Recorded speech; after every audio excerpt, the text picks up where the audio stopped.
Hello बच्चों, आइए आज जुड़ चुके हैं आप सभी के साथ जेक बोर्ड वार्षिक माध्यमिक परीक्षा 2023-24 जो आपके एग्ज़ाम होने वाले हैं उन प्रश्नों पर चर्चा करेंगे।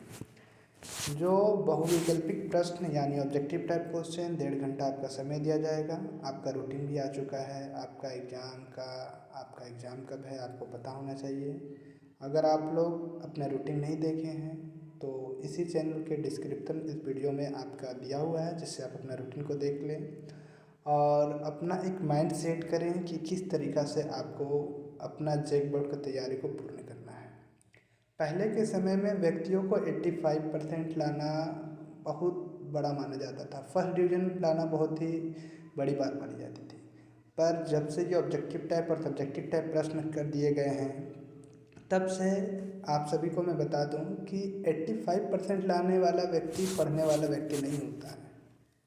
जो बंदा 90% अचीव करता है वही बंदा रियल में पढ़ने वाला होता है। हम आप सभी से यही चाहते हैं कि आप सभी बच्चे फॉलो करें मुझे, और जो भी मैं आपको तैयारी करा रहा हूँ मॉडल क्वेश्चन के तहत, अगर आपके एग्ज़ाम में मॉडल क्वेश्चन बेस्ड क्वेश्चन नहीं आया तो आप अवश्य कहेंगे। अभी से नहीं, ये लगभग 4 साल से सरकार जो है हमारी मॉडल क्वेश्चन पेपर बेस्ड ही क्वेश्चन को सेट करती है। और इस बार आप सभी के लिए एक बड़ी ही खुशी की बात ये है कि जेक बोर्ड द्वारा इस बार पहली बार झारखंड-अपडेट.com में आप देखेंगे तो आपके लिए न्यू क्वेश्चन बैंक बनाया गया है, जिसमें 2 साल के तहत जो इम्पोर्टेंट प्रश्न आपके एग्ज़ाम में आए हैं उस प्रश्नों को डाला गया। इसका अर्थ ये है कि उस क्वेश्चन बैंक से एक भी प्रश्न बाहर जाने वाले नहीं हैं, यदि आप उस प्रश्नों को बेहतर तरीक़ा से करते हैं। ये सब इस कारण से हो रहा है क्योंकि आप भी जानते हैं 2024 सिर्फ आपकी परीक्षाएं नहीं, 2024 सरकार की भी परीक्षाएं हैं, क्योंकि 2024 में सरकार का भी वोट है। और आप लोगों को इस बार अगर परचम लहराना है 90+ आराम से लहरा सकते हैं, क्योंकि सरकार के वोट के समय अगर जब वोट परीक्षाएं हुई है उस परीक्षा फल जो है बहुत ही बेहतर मिले हैं बच्चों को। तो आशा करता हूं कि आप सब मेरी बातों को बहुत अवश्य समझेंगे। बिना वीडियो को आगे बढ़ाते हुए, बिना बातों को आगे बढ़ाते हुए मैं प्रश्न की ओर बढ़ता हूँ। आइए, जैसे कि लिखा हुआ है इन प्रश्नों पर चर्चा करेंगे। तो सबसे पहला सवाल लिखा हुआ है 5005 का अभाज्य गुणनखंड रूप क्या होगा। तो अभाज्य गुणनखंड कैसे निकालते हैं ये मैं आपको बता चुका हूँ। आइए फिर से एक बार चर्चा करते हैं। देखिए 5005 का अभाज्य गुणनखंड कैसे निकालेंगे। 5005 का जब आप अभाज्य गुणनखंड यानी एलसीएम लेते हैं तो 5 1 जा 5, 00 1, फिर 7 1 जा 7, 4 7 4 जा 7 3 जा 21, और 11 से करते 11 1 जा 11, 11 3 जा 33। तो आप देख रहे हैं आपके पास क्या क्या आ रहा है। 5 आ रहा, 7 आ रहा, 11 आ रहा और 13 आ रहा। 5 इंटू 7 इंटू 11 इंटू 30 कौन सा ऑप्शन में है, सी नंबर ऑप्शन में, यानी 1 का आंसर सी बिल्कुल क्या हो जाएगा, राइट आंसर हो जाएगा। बढ़ते हैं अगले प्रश्न की ओर। अगला प्रश्न लिखा हुआ है यदि विभाजन algorithm a equal to B Q plus R में a बराबर 72 है और q बराबर 8 है तो r का मान क्या होगा। क्या आप सब जानते हैं कि a इक्वल टू क्या आपके प्रश्न में दिया हुआ है, बोला जैसे a इक्वल टू दिया हुआ है बी क्यू प्लस में आर, तो a आपका कितना पता है सर, 72 इक्वल टू क्या लिख सकते हैं, इस इक्वेशन में मैं पुट कर रहा हूँ। लिखा हुआ है बी क्यू यानी b जो है b को b लिख देता हूँ, q के जगह में कितना है सर 8 है, तो q के जगह में मल्टीप्लाई में क्या कर दूंगा 8 लिख दूंगा, और प्लस में r के जगह में 0 है। 0 को लिखने से कोई प्रभाव तो पड़ता नहीं है, बोला नहीं सर। अब देखिएगा 72 है, 8b यहाँ पे मल्टीप्लाई में है तो कहाँ जाएगा, डिवाइड में, यानी 72/8 इक्वल टू क्या बचेगा, b बचेगा। और 8 के टेबल में 72 कितने बार में आता है, 9 बार में, यानी b का वैल्यू आपसे पूछ रहा था तो b का वैल्यू कितना निकलेगा, 9 बिल्कुल राइट आंसर है। तो आपका 2 नंबर क्वेश्चन बिल्कुल सही तरीका से आपने 2 मार्क्स बिल्कुल आसानी से अचीव कर लिए। अगला प्रश्न की ओर बढ़ते हैं। तो लिखा हुआ है 3√2 कैसी संख्या है।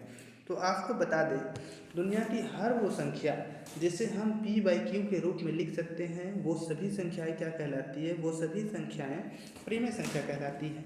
अब यहाँ पे आप देखेंगे सर दुनिया की हर संख्या परिमेय संख्या है, जैसे 1 2, 3 सभी परिमेय संख्या है। पर यहाँ आपसे लिखा हुआ √2, क्या √2 परिमेय संख्या है? बोला नहीं सर। क्यों नहीं है? क्योंकि √2 को हम लोग रूट नहीं निकाल सकते हैं, इसके कारण √2 क्या है? अपरिमेय संख्या है। तो जब हम लोग किसी परिमेय संख्या को अपरिमेय संख्या से मल्टीप्लाई करते हैं तो अपरिमेय संख्या ही प्राप्त होती है। इसका अर्थ ये है कि 3√2 कैसी संख्या हो जाएगी? अपरिमेय संख्या कहलाती है। अगला सवाल की ओर बढ़ते हैं। चौथा नंबर सवाल जो लिखा हुआ है 35/50 का दशमलव प्रसार कैसा है? शांत है या अशांत, इसे बताने के लिए बताया है। देखिए शांत किसको कहते हैं? कोई भी प्रसार शांत तब होता है जैसे कि आपसे जो भी प्रश्न दिया जाए, सबसे पहले जैसे लिखा हुआ 35/50, तो आपको सबसे पहले डिवाइड करना है। इसको डिवाइड कीजिए, 5 7 जा 35 और 5 10 जा 50। तो यहाँ पे जो आपके नीचे जो नंबर आया है उसको आप एलसीएम लीजिए। एलसीएम जब लीजिएगा तो 10 का एलसीएम लेते हैं तो क्या आपके पास आता है? 2 5 जा 10, 5 1 जा 5। तो आप देख रहे हैं जब मैंने एलसीएम लिया तो 2 और 5 आ रहा। तो एक चीज़ याद रखिएगा, किसी भी संख्या के नीचे 2 × 5 आ रहा, किसी संख्या के नीचे सिर्फ 2 और 5 आता है तो हम लोग उसको शांत बोलते हैं।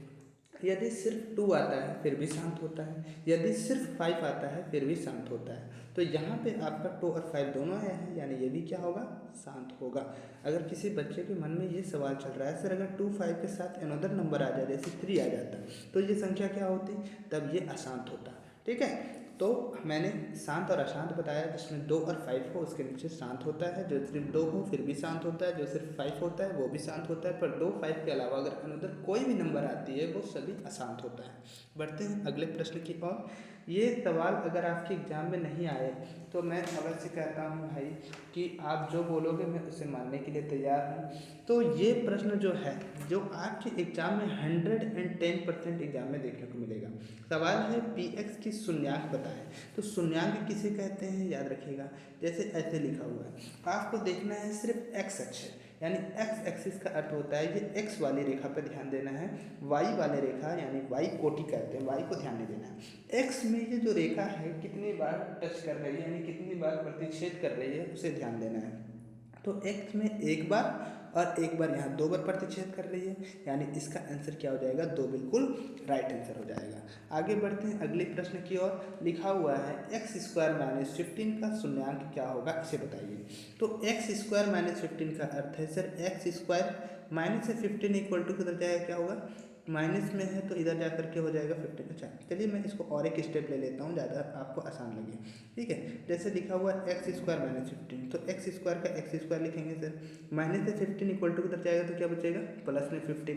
सोचिए स्क्वायर छोड़ता है तो क्या धरता है, पकड़ता है सर, स्क्वायर अगर जाएगा तो ये हो जाएगा रूट में, और रूट हमेशा किस में होता है? प्लस और माइनस में। तो x प्लस माइनस √15 कहाँ लिखा हुआ है? तो आप देखिएगा ऑप्शन नंबर 3 में x एक बार माइनस में √15 लिखा हुआ है और x एक बार प्लस में √15 लिखा हुआ है। इसका अर्थ ये है कि 6 का आंसर C बिल्कुल राइट हो जाएगा। अगले प्रश्न की ओर बढ़ते हैं। तो अगला प्रश्न लिखा हुआ है x² - 2x - 8 में शून्यांक क्या होगा यदि a और b इस तरीक़ा से है, तो a + b का मान क्या होगा उसे आपको बताना है। अगर शून्यांक a और b है तो a b का आपको मान बताना है क्या होगा। तो आइए हम लोग इसकी शून्यांक को निकाल करके देखते हैं कि इसका शून्यांक क्या हो सकता है। ठीक है, तो शून्यांक कैसे निकालते हैं? सबसे पहला सवाल इस तरीक़ा से आया है, तो आपको सोचना है x² के आगे पूछनी संख्या मतलब 1 है, 1 को 8 से मल्टीप्लाई करेंगे क्या होगा? 8 होगा। आपको लाना कितना है? माइनस करके 2 लाना है और मल्टीप्लाई करके 8 लाना है। तो 8 का जब एलसीएम लेते हैं तो क्या होगा? 2 4 जा 8, यानी 4 में से 2 माइनस करेंगे 2 आ जाएगा। तो हम लोग इसको लिख सकते हैं कि x² माइनस में 4 2x माइनस में 4x। अब यहाँ सवाल ये उठता है जो छोटी संख्या होता है उसको हम लोग प्लस कर देते हैं। -8 है तो 8, ये दोनों में कॉमन निकालना है, ये दोनों में कॉमन निकालना है।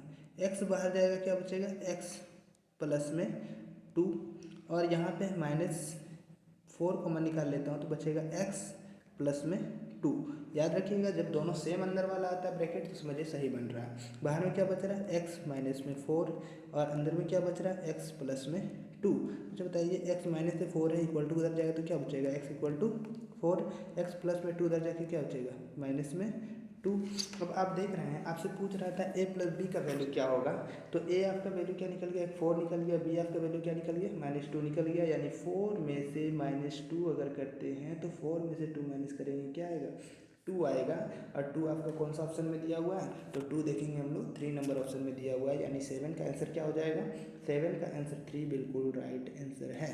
अगले प्रश्न की ओर बढ़ता हूँ। दो चर वाले रैखिक समीकरण का आलेख प्रतिच्छेदी रेखा है, तब उनका हल क्या होगा।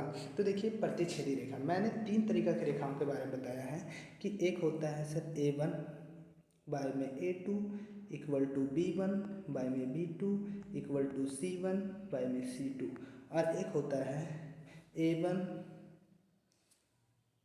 बाय में A2 equal to not B1 bye में B2। फिर एक होता है A1 बाय में A2 A1 बाय में A2 equal to B1 bye में B2 equal to C1 bye में C2। तो जब रेखाएं प्रतिच्छेदी होता है, जब रेखा प्रतिच्छेदी होता है तो हम लोग इसके बारे में पढ़े हैं कि प्रतिच्छेदी रेखा पे केवल एक हल ही होता है, यानी 8 का आंसर क्या होता है 1। एक दिन मैं आपके लिए इसके लिए बढ़िया से एक पूरे कॉन्सेप्ट जो A1 A2 B1 B2 C1 C2 का जो कॉन्सेप्ट है, प्रतिच्छेदी रेखा क्या होता है, संपाती रेखा किसे कहते हैं, एक हल है, दो हल है, अनेक हल है, संगत है, असंगत है, ये सारे प्रश्नों के लिए मैं एक दिन वीडियो बनाऊंगा जिसमें इन सारे प्रश्नों को बढ़िया से चर्चा करूंगा। अभी आपको समझने में थोड़ा दिक्कत हो रही होगी, मैं समझ सकता हूँ। 9 में जैसे लिखा हुआ है, आपसे 9 का प्रश्न को पढ़ेंगे। A1 B1 C1 तथा A2 B2 C2 का अनंत हल होगा। अनंत मतलब होता है एक से अधिक हल। तो एक से अधिक हल कब हो सकता है, जब A1 equal to A2 B1 equal to B2 equal to C1 equal to C2 हो। अगला सवाल है, तो लिखा हुआ है रैखिक समीकरण 2x plus Y equal to 5 3x plus 2y equal to 8 का हल क्या होगा।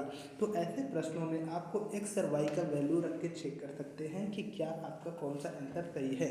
तो जैसे मैं x ऑप्शन नंबर 1 को रखता हूँ, तो आप c को रखता हूँ, तो c को रखने पे क्या होगा, 2x है तो 2 इंटू 2 प्लस में y के जगह में कितना है 1 इक्वल टू में क्या है 5 आएगा। देखिए 2 2 जा 4 4 और 1 5, यानी सर 3 क्वेश्चन नंबर बिल्कुल राइट कर रहे हैं। इसमें भी रख के देखिएगा तो क्या होगा 3 इंटू 2 प्लस में 2 इंटू 1 3 2 जा 6 प्लस 2 1 जा 2, यानी 6 2 कितना हो जाएगा 8। तो देख रहे किसमें आंसर आ रहा है 10 का हो जाएगा, बिल्कुल 3 जो है बिल्कुल राइट आंसर है। इसी तरीक़ा से आज 10 प्रश्नों को हमने पढ़ा, फिर आगे 10 प्रश्नों को चर्चा करेंगे। आशा करता हूँ कि आपको ये सारे प्रश्न बहुत ही बेहतर तरीके से समझ आए होंगे। अगर आपको किसी भी प्रश्नों में समस्याएं हैं तो उस समस्याओं के समाधान के लिए आप कमेंट अवश्य करें।